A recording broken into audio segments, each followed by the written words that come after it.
रात के लगभग 1 बजे का समय था। आसमान पर चांद अपनी पूरी चांदनी फैलाए हुए था। चांद की चारों तरफ फैली हुई रोशनी जिस चीज पर चमकती हुई साफ साफ दिखाई दे रही थी। ऐसे में वह अपने पहचाने हुए रास्ते पर कदम बढ़ाती हुई आगे बढ़ती ही जा रही थी। वह बहुत ज्यादा चौकन्ना थी। उसकी नजरें किसी चीज की तरह अपने चारों तरफ देख रही थी। वह बार बार आसमान की तरफ अपनी नज़र उठाकर चांद को भी देख रही थी, क्योंकि चांद की रोशनी उसके रास्ते की रुकावट बन रही थी। वह सोच रही थी कि क्या हो जाता अगर आज की जान ही निकलता। उस समय उसके चेहरे का रंग गोरा हुआ था। वह बहुत तेजी से आगे बढ़ती चली जा रही थी, जब एक जगह अचानक डर की वजह से वह रुक गई। उसने कदम अपने माथे पर आया हुआ पसीना साफ किया। फिर वह जल्दी से एक बड़े से पत्थर के पीछे छुप गई और साथ में उसने अपना चेहरा भी छुपा लिया। वह जल्द से जल्द किसी भी तरह यहाँ से निकलना चाहती थी। वह बार बार उस पत्थर के पीछे से अपना कर निकाल कर बाहर की तरफ देखी और फिर जल्दी से छुप जाती। उसने कदम उठा तो लिया था, लेकिन इसके अंजाम से वह बेखबर थी। उसने किसी की भी परवाह नहीं की थी। उसे लग रहा था कि यह काम बहुत आसान है, वह यहाँ से आसानी से भाग जाएगी। लेकिन उसकी यह सोच उस पर बहुत ज़्यादा भारी पड़ने वाली थी। वह अपनी बेबस आंखों से चारों तरफ देखने लगी। उस समय तो वह यहाँ झुक गई थी, लेकिन ज़्यादा देर तक वह यहाँ नहीं छुप सकती। उसे जितनी जल्दी हो सके अपनी मंजिल पर पहुँचना था, वरना किसी ऐसी जगह पर जहाँ उसे अपनी जान का खतरा न हो। लेकिन बहुत जल्दी ही उसे इस बात का आइडिया हो गया था कि वह बहुत बुरी तरह से इस जगह पर फंस गई है। उसने अपनी जान बचाने के लिए भगवान से प्रार्थना की, लेकिन भगवान को शायद कुछ और ही मंजूर था। उसकी किस्मत में कुछ और ही लिखा था। पायल, अरे ओ पायल, जल्दी से यहाँ आ। क्या कर रही है? हर समय कमरे में पड़ी रहती है। क्या तू थकती नहीं है सारा सारा दिन ऐसे बिस्तर पर पड़े हुए? मैं हजारों बार तुझसे कह चुकी हूँ, कमरे से बाहर आकर काम में मेरा हाथ बटाया कर। बेटियों के काम करने से माँ के सर का बोझ हल्का हो जाता है। या फिर कम से कम मेरे पास ही आकर बैठ जाया कर। मुझे देखकर तेरे दिमाग में कुछ भी आ जाए। कल को तुझे भी शादी करके अगले घर जाना है। ससुराल जाकर सारी बिरादरी और सारी दुनिया के सामने अपनी माँ को शर्मिंदा करेगी। उठ जा बेशरम लड़की, और छोड़ दे इस कमबख्त की जान। यह तुझे हांडी रोटी और झाड़ू पोछा नहीं करने देगा। मैं रोज की तरह ही अपने कमरे में बैठी अपने मोबाइल में बिजी थी, जब माँ मुझे आवाज़ लगाने के साथ साथ मेरे कमरे में आकर मेरे सर पर खड़ी हो गई। मेरे हाथ में मोबाइल को देखकर उनका सर पर आसमान पहुंच जाता। क्या है इसमें जो तेरा दिल नहीं भरता? यह बेचारा भी तुझे थक कर परेशान हो जाता है, लेकिन एक तू है जो तुझे इस पर यह खुद पर जरा भी तरस नहीं आता। जरा शीशे के सामने खड़ी होकर अपने आप को देख। 24 घंटे मोबाइल चला चला कर सारी रात जाग कर तूने अपना क्या हाल कर लिया है। टींडे जैसी हो गई है, और वह समय भी दूर नहीं है जब तू कांटा बन जाएगी। और फिर जब मैं तुझे कोई बात करती हूँ तो तुझे बुरा लग जाता है, गुस्सा करने लग जाती है कि माँ ने ऐसी बात क्यों कही। मेरी माँ बिना सांस लिए एक ही सांस में रोजाना का किस्सा सुनाकर लेक्चर आज भी मुझे सुना रही थी, लेकिन मेरा ध्यान माँ के लेक्चर पर कम था और मोबाइल को ऑफ करके छुपाने पर ज़्यादा था। अगर इस समय मैंने मेरा मोबाइल गुस्से में छीन कर अपने हाथ में ले लेती तो उसे देखते ही पक्का या तो उन्हें हार्ट अटैक आ जाता, या फिर शौक से अगर निकल जाती तो वह इसी समय मेरा गला दबा देती। और मुझे बहुत अच्छे से पता था कि मेरी माँ इस काम में 1 मिनट भी देरी नहीं करती। माँ की बातों के बीच में ही मैं बहुत ही चालाकी से मोबाइल से सिम का ऑप्शन बंद कर दिया। मैंने अपनी माँ की तरफ देखा, इससे पहले कि वह और ज़्यादा मुझे लेक्चर देती या मेरे कान खाती, उससे पहले उन्हें चुप कराना ज़रूरी था। मैं आराम से माँ से कहा कि माँ तुम जो, मैं अभी आती हूँ। मैंने माँ से कहा, मैं मोबाइल ज़्यादा कब इस्तेमाल करती हूँ? सारा दिन तो एक तरफ पड़ा रहता है। लेकिन मेरी तो जैसे किस्मत ही खराब है, जैसे ही हाथ में उठाती हूँ फौरन तुम आ जाती हो। खैर आप बाहर जाइए, मैं करवाना हो करवा लेना। यह कहकर मैं वॉशरूम में चली गई। माँ मेरे कमरे से बाहर चली गई। मैं चुपके से वॉशरूम का दरवाज़ा खोल कर देखा तो मेरा कमरा खाली था। मैंने हाथ जोड़कर भगवान का शुक्रिया अदा किया और बाहर आ गई, लेकिन मेरा दिल तो मोबाइल में ही अटका हुआ था। लेकिन अगर मैं इस समय बाहर नहीं जाती तो इस बार माँ ने आकर मेरा सर फोड़ देना था। ना चाहते हुए भी मुझे बाहर आना पड़ा। माँ बाहर लॉन्च में सोफे पर बैठी सब खेलने में बिजी थी। मैं जाकर उनके पास बैठने ही वाली थी कि वह मेरा इरादा समझते हुए बोली, मैंने तुझे यहाँ बैठने के लिए नहीं बुलाया है। किचन में जाकर बर्तन धो और आटा गूंद कर रख दे, तब तक मैं यह सब्जी काट देती हूँ। उसके बाद मैं रोटियां बना लूँगी। माँ की बात सुनकर मैं अपना मुँह बनाते हुए किचन में चली गई। मेरा दिल तो यह था कि मैं सब्जियां काट दूं ताकि साथ में आराम से बैठकर टीवी भी देख लूं, लेकिन शायद माँ मेरा इरादा समझ गई थी, इसलिए उन्होंने मुझे किचन में भेज दिया। मैंने किचन में जाकर बर्तन धोए और आटा गूंथा। तब तक मेरी माँ भी किचन में आ गई। माँ को किचन में देखकर मैं चुपके से नज़र बचाकर किचन से बाहर निकल गई और भागकर अपने कमरे में आ गई। किचन का बाकी काम माँ को खुद ही करना था। मैं कमरे में आते ही जल्दी से तकिए के नीचे से अपना मोबाइल निकाला और सिम ऑन कर दिया। सिम ऑन करते ही मोबाइल स्क्रीन पर बहुत ज़्यादा नोटिफिकेशन आने लगे, जिन्हें देखकर मुझे एकदम घबराहट सी होने लगी। मैं भगवान का नाम लेकर नोटिफिकेशन ऑन करना शुरू किया। सबसे पहले कुछ नोटिफिकेशन खोलते ही मेरी आंखों में खास खुशी आ गई। अब मैं एक एक करके सारे नोटिफिकेशन खोलते देखते ही जा रही थी। वह देखने के साथ साथ ही मेरे चेहरे पर एक मुस्कुराहट सी आ रही थी। मैं जल्दी से उठकर अपना लैपटॉप उठाया और उसे ऑन करके मोबाइल और लैपटॉप में खो गई। अब मेरा सारा ध्यान अपने मोबाइल और लैपटॉप पर ही था। मेरे साथ बहुत तेज़ी से लैपटॉप की स्क्रीन पर चल रहे थे। इसी बीच मेरे मोबाइल पर एक कॉल आई, जिसे देखकर मुझे बहुत ज़्यादा खुशी हुई। फ़ौरन मैंने वह फ़ोन रिसीव किया, मोबाइल अपने कान से लगा लिया। लगभग 1 डेढ़ घंटे बाद करने के बाद मैंने अपना मोबाइल एक तरफ रखा और उठकर बाहर आ गई, क्योंकि अब मुझे बहुत ज़ोरों की भूख लग रही थी। बाहर आकर देखा तो माँ कहीं नहीं दिखाई दे रही थी। मैंने किचन में देखा तो खाना तैयार था। खाने की खुशबू से भूख और भी ज़्यादा बढ़ गई, लेकिन पता नहीं माँ कहाँ चली गई थी। मैं जल्दी से जाकर उनके कमरे में देखा तो वह पूजा कर रही थी। वह भगवान के सामने हाथ जोड़कर प्रार्थना कर रही थी और उनकी आंखों से आंसू ही निकल रहे थे। उनके पास ही बेड पर मेरे पिताजी की एक फ़ोटो रखी हुई थी। शायद माँ पिताजी को याद करके रो रही थी। मुझे तो माँ की इस बात से बहुत ज़्यादा हैरत होती थी। पता नहीं वह रोज़ इतने आंसू अपनी आंखों में कहाँ से लाती थी, जो हर समय एक मुर्दा इंसान के लिए रोती रहती थी। मैं बेड पर बैठकर एक तरफ अपने पिताजी की तस्वीर देखने लगी। मेरा नाम पायल है, मेरी उम्र 25 साल है। मैं अपनी माँ के साथ रहती हूँ और मेरे पिताजी का देहांत मेरी पैदाइश से कुछ महीने पहले ही हो गया। मैंने अपने पिता को आज तक सिर्फ तस्वीरों में ही देखा था। घर का सारा खर्चा पिताजी की पेंशन पर ही चलता था। कुछ रिश्तेदार थे, लेकिन वह सिर्फ नाम के ही थे। उनमें से किसी को भी मैंने अपने मुश्किल समय में साथ खड़े हुए नहीं देखा था। मैं अपनी पढ़ाई कंप्लीट करके आजकल अपने घर में ही थी। माँ के बाद मेरा कॉलेज या यूनिवर्सिटी जाने का दिल नहीं किया। अब मेरा सारा समय मोबाइल और लैपटॉप पर ही कटता था। मेरे पिता के देहांत को 25 साल हो गए थे, लेकिन मेरी माँ पिताजी को याद करके ऐसे रोती थी जैसे कल ही उनका देहांत हुआ हो। भूलता तो कोई नहीं किसी को भी, और जिसे दिली मोहब्बत हो वह तो हर सांस के साथ याद आते हैं। लेकिन मेरी माँ का रोग पिताजी को याद करके रोना मुझे तो समझ में नहीं आता था। अगर हमें किसी अपने को याद करना ही है तो हंसते मुस्कुराते हुए याद किया जाए।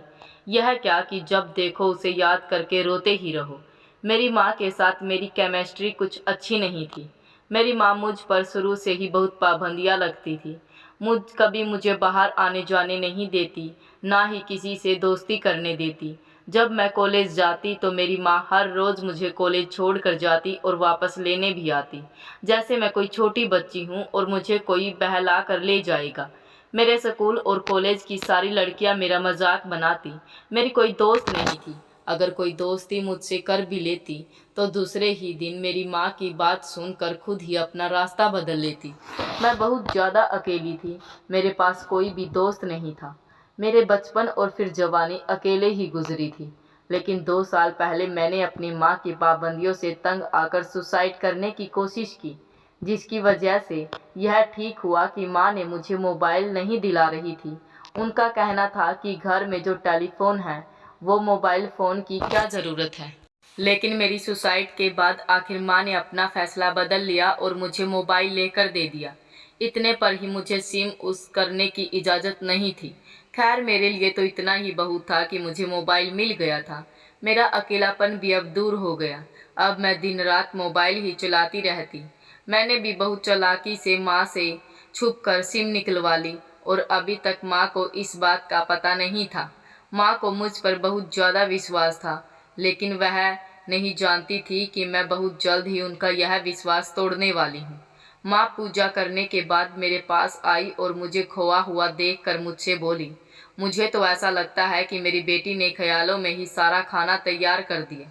मेरी माँ मुझे ताना देकर शर्मिंदा करना चाहती थी, लेकिन मैं कहाँ शर्मिंदा होने वालों में से थी। मैंने भी बहुत खिंचाई के साथ अपनी माँ के गले में हाथ डालते हुए और उसे अपने साथ लेकर बाहर आ गई। किचन से खाना लाने का एहसान मैंने कर दिया। खाना खाने के बाद हम दोनों कुछ देर बैठे वहीं बातें कर रहे थे। फिर मैं अपनी माँ को चाय पिलाई और खुद भी। उसके बाद हम अपने अपने कमरों में जाकर सो गए। खैर, माँ सोई थी, मुझे तो सोना नहीं था कि मैं तो बस माँ के सोने का इंतजार कर रही थी। लगभग 1 घंटे बाद जब मुझे अपनी माँ के सोने का यकीन हो गया कि माँ सो गई है, तो मैं फ़ोन उठाकर कॉल मिलाई। सौरभ मेरे ही इंतजार में था। मैंने उससे कहा कि रास्ता साफ है और खुद लॉन्च का दरवाज़ा खोलकर उसका इंतजार करने लग गई। और उसके बाद शुक्र है मैं बच गई। आज के दिन मैं बहुत ज़्यादा खुश थी। सुबह सुबह उठकर मैंने खुद ही पूरे घर की सफाई की। माँ के उठने से पहले मैंने अपना पूरा घर चमका दिया। माँ ने उठकर नाश्ता बनाया, तभी घर का टेलीफोन बजा। मैं जल्दी से फ़ोन उठाने के लिए उसके तरफ भाग, लेकिन माँ की आवाज़ से मेरे कदम वहीं पर रुक गई और मैं अपनी जगह पर बैठ गई। माँ ने खुद फ़ोन उठाकर अपने कान से लगाया। मेरा सारा ध्यान अपनी माँ की बातों पर ही था। मैंने थोड़ी बहुत बात करके फ़ोन रख दिया। मेरी माँ मेरे सामने खुलकर बात नहीं करना चाह रही थी। माँ बात करने के बाद चलते हुए अपनी जगह पर आई। उनके आते ही मैं एक शरीफ बच्चों की तरह खामोशी से बैठ गई, लेकिन मेरे दिल में खुशी के लड्डू फूट रहे थे। मेरा दिल चाह रहा था कि मैं पूरे घर में घूम घूम कर नाचूं।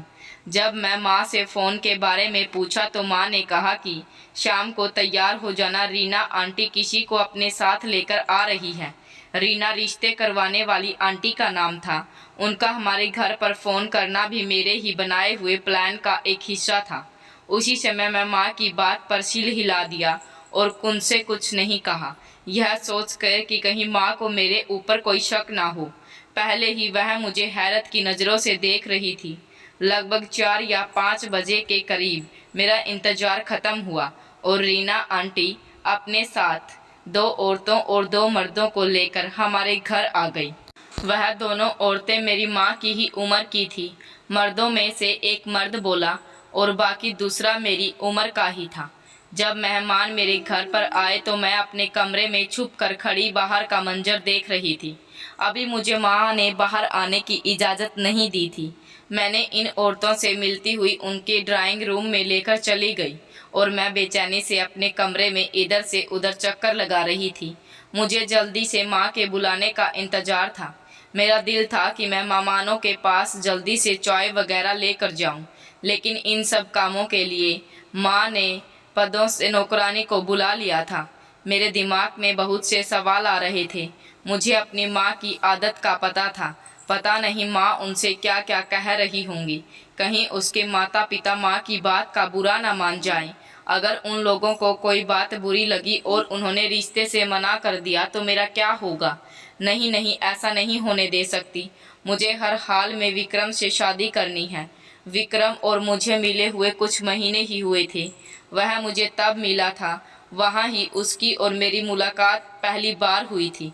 मैंने माँ की नज़रों से बच बचा कर उसका नंबर ले लिया था। उसे शादी में वह भी अपने भाई के साथ आया हुआ था। मुझे वह बहुत पसंद था और उसे मैं तब से ही पसंद हूँ।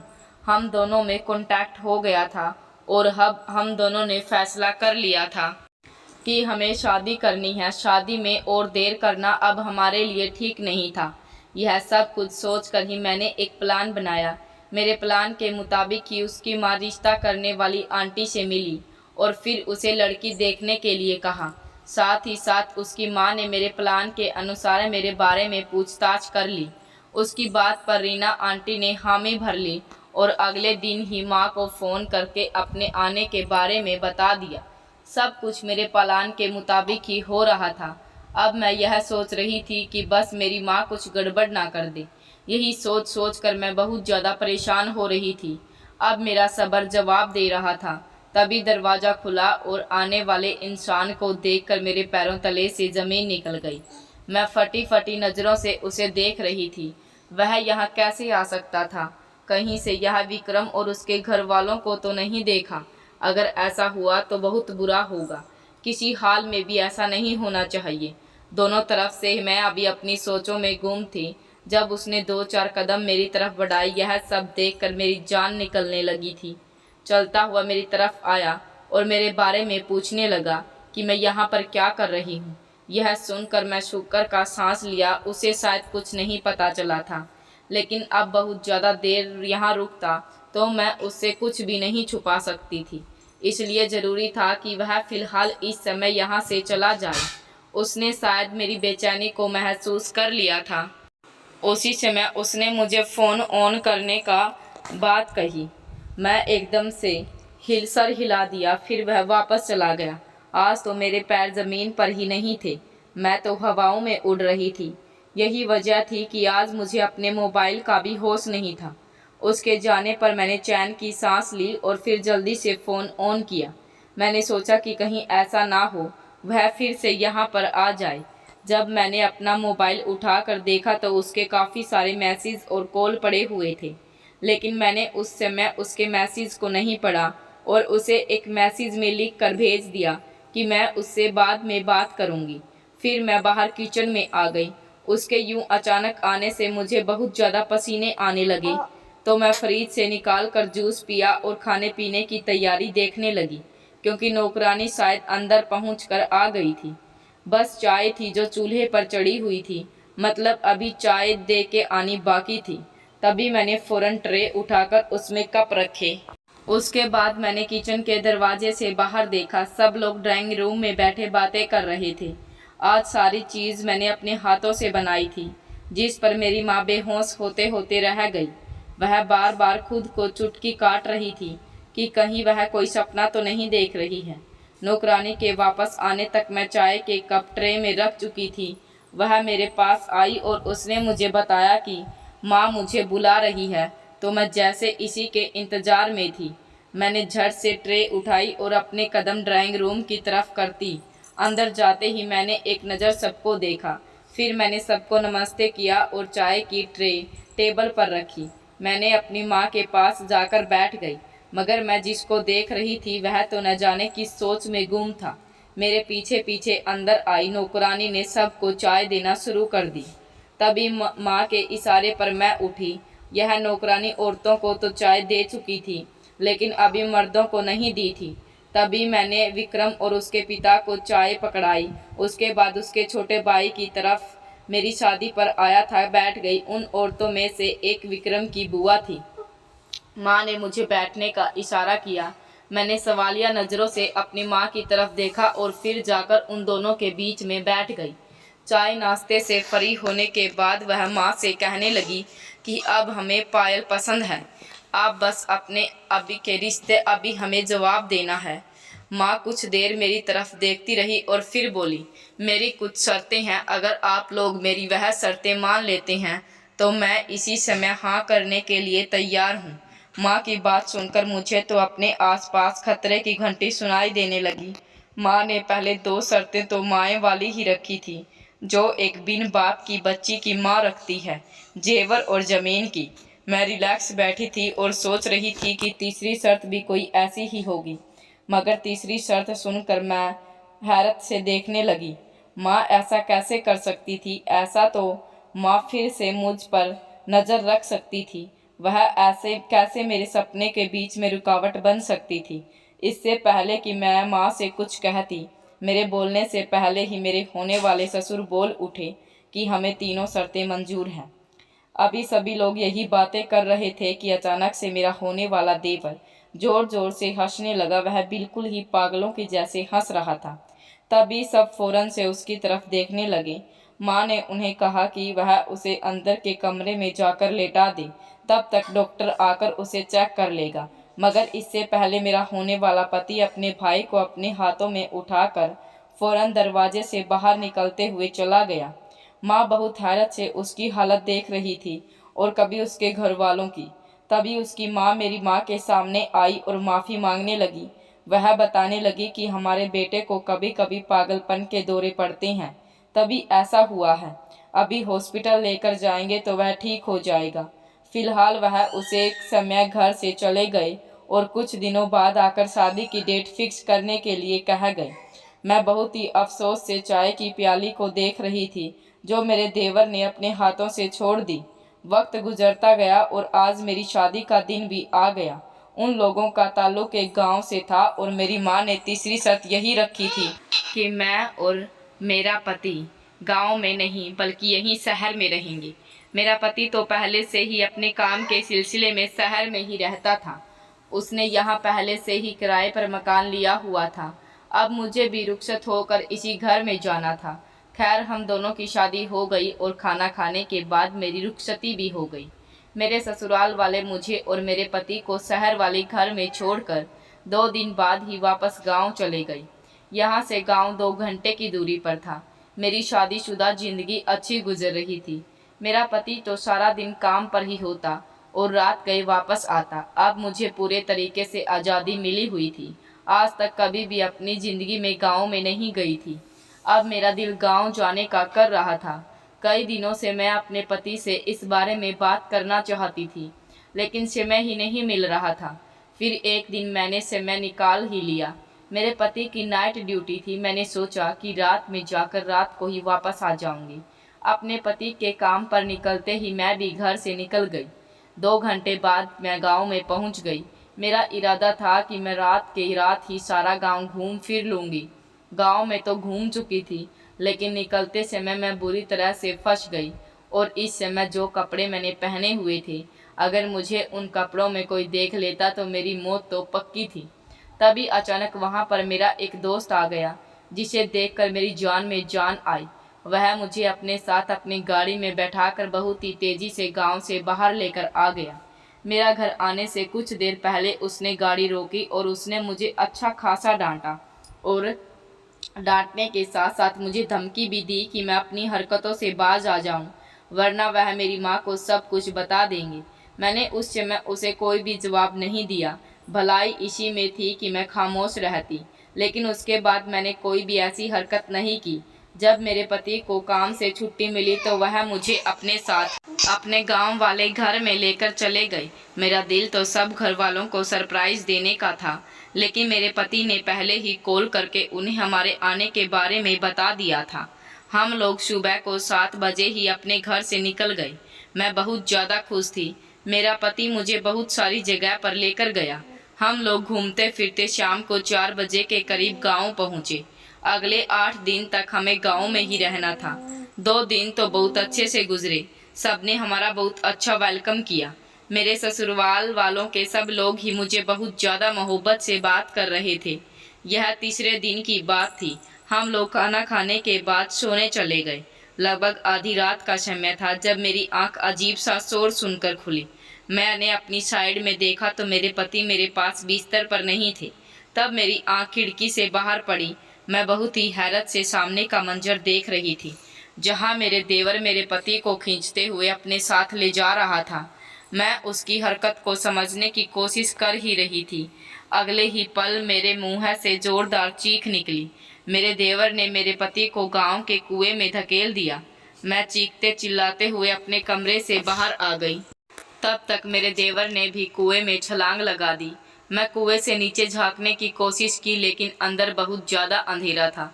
मुझे वहां कुछ भी नहीं दिखाई दे रहा था। मेरे चिल्लाने की आवाज़ सुनकर मेरी सास ससुर भी उठकर बाहर आ गए थे। मैंने रोते रोते उन दोनों को पूरी बात बता दी, लेकिन उन दोनों ने मेरी बात सुनकर कोई खास एक्शन नहीं लिया। उन दोनों को ऐसे देखकर मुझे बहुत ज़्यादा हैरानी हुई। इसलिए मेरी सास कहने लगी कि दोनों भाई भी इस कुएं में नहाने गए हैं, तुम फिक्र मत करो, थोड़ी देर बाद वह दोनों वापस आ जाएंगे। मैं अपनी सास की बात सुनकर खामोश हो गई, लेकिन मैं अभी भी परेशान थी, पर चुपचाप अपने कमरे में आ गई। लेकिन मैं अभी भी इस बारे में सोच रही थी कि कहीं कुएं का पानी ऐसा कैसे हो सकता है। लेकिन कुछ देर बाद ही मेरा पति कमरे में वापस आ गया। मैंने उसे इस बारे में पूछना चाहा, लेकिन उसने मुझे कोई जवाब नहीं दिया। ऐसे ही दिन गुजरते गए। मुझे अब मेरे ससुराल वालों की हरकतों पर शक हो रहा था। जिस दिन हम लोग वापस आने वाले थे, उस दिन मैंने सोचा कि क्यों न मैं भी इस कुएं के पानी से नहा लूं, हो सकता है मुझे भी कोई बीमारी ना हो। यही सोचकर मैं कुएं में उतर गई। जैसे जैसे मैं नीचे उतरती जा रही थी, मेरी हैरत बढ़ती जा रही थी। कुएं में तो अपना पानी था ही नहीं। उधर उधर देखते ही मैं जा रही थी, जब मुझे एक दरवाज़ा नज़र आया। मुझे बहुत हैरत हुई। मैंने जैसे ही दरवाज़ा खोलकर अंदर गई, मेरे सर पर तो जैसे आसमान टूट पड़ा। वहाँ पर बहुत सारे जवान लड़के और लड़कियाँ नशे की हालत में खराब पड़े हुए थे। उनको देखकर तो मुझ पर कयामत टूट पड़ी। मैं एकदम अलर्ट हुई और अपना फ़ोन निकालकर मैंने अपने साथी को कॉल लगाई। सर, मैं इंस्पेक्टर पायल। कहते ही साथ में मैंने अपनी लोकेशन उन्हें सेंड कर दी और सारी बात बता दी। कुछ देर के बाद ही पुलिस की एक टीम वहां पर पहुंच गई और सब बच्चों को यहां से आज़ाद कर लिया गया। कर्नल अनिल वर्मा, जो बड़े सर थे, उन्होंने मुझसे नाराज़गी इजहार की कि मैं अकेले इतना बड़ा कदम क्यों उठाया। मेरे साथ सास ससुर देवर को अरेस्ट कर लिया गया। मेरा देवर ही सबका मास्टरमाइंड था। असल में मैं पिछले 4 सालों से पुलिस की टीम में काम कर रही थी। मेरे पिता भी पुलिस में थे और शहीद हो गए। मुझे अपने पिता की तरह बनना था, तभी मैंने अपनी माँ से छुप कर यह ज्वाइन कर लिया था। मुझे मेरे देवर पर पहले से ही शक हो गया था। वह यह सब एक गेम का हिस्सा थे, जो बच्चों और बच्चियों को किडनैप करके उनको नशे पर लगाते और फिर अपने गंदे कामों में लगा देते। कई बार पुलिस उन्हें पकड़ चुकी थी, मगर हर बार पैसे के जोर से वह बाहर निकल आ जाते। लेकिन अब यह लोग सबूत के साथ पकड़े जा चुके थे। मेरे पति को इस बारे में कुछ भी नहीं पता था। वह शहर में रहता था और महीने में 3 दिन के लिए गांव जाता था। उसको भी ये उनकी सच्चाई उसी रात पता चल गई थी। इसी वजह से मेरे देवर ने उसे कुएं में ले जाकर बंद करना चाहा, लेकिन मैंने देख लिया। तभी मेरी सास ने मेरे देवर को कॉल करके छोड़ने के लिए कह दिया, लेकिन मेरे देवर ने मेरे पति को डरा धमका कर किसी को भी यह बात बताने से मना कर दिया। मेरे पति ने डर की वजह से हमें कुछ नहीं बताया। जब यह केस क्लियर होने के बाद मेरा बयान लिया गया तो मेरी माँ ने देख लिया। मैं जैसे ही अपने पति के साथ माँ के घर गई, सबसे पहले एक जोरदार थप्पड़ मेरी माँ ने मुझे मारा, जिससे मेरा जबड़ा मुझे हिलता हुआ महसूस हुआ। माँ इसी पर बस नहीं किया, उसने अपनी जूती उतार कर मुझे मारना शुरू कर दिया। इस समय कर्नल अनिल वर्मा, जो कि मेरे पिता के दोस्त भी थे, अंदर आए और माँ से कहने लगे, बहन जी अब बस भी कर दो, आप क्यों एक काबिल पुलिस इंस्पेक्टर की धुलाई कर रही हैं? अगर दुनिया देखेगी तो क्या कहेगी? उनकी बात सुनकर माँ ने मुझे छोड़ दिया और फिर कुछ देर बाद सब लोग हंसने लगे। तो दोस्तों, उम्मीद करती हूँ आपको हमारी कहानी पसंद आई होगी। कहानी पसंद आई है तो वीडियो को लाइक करें, चैनल पर नए हैं तो चैनल को सब्सक्राइब करें और हाँ, नोटिफिकेशन बेल को ज़रूर दबाएं ताकि अगली अपडेट सबसे पहले आपको मिले।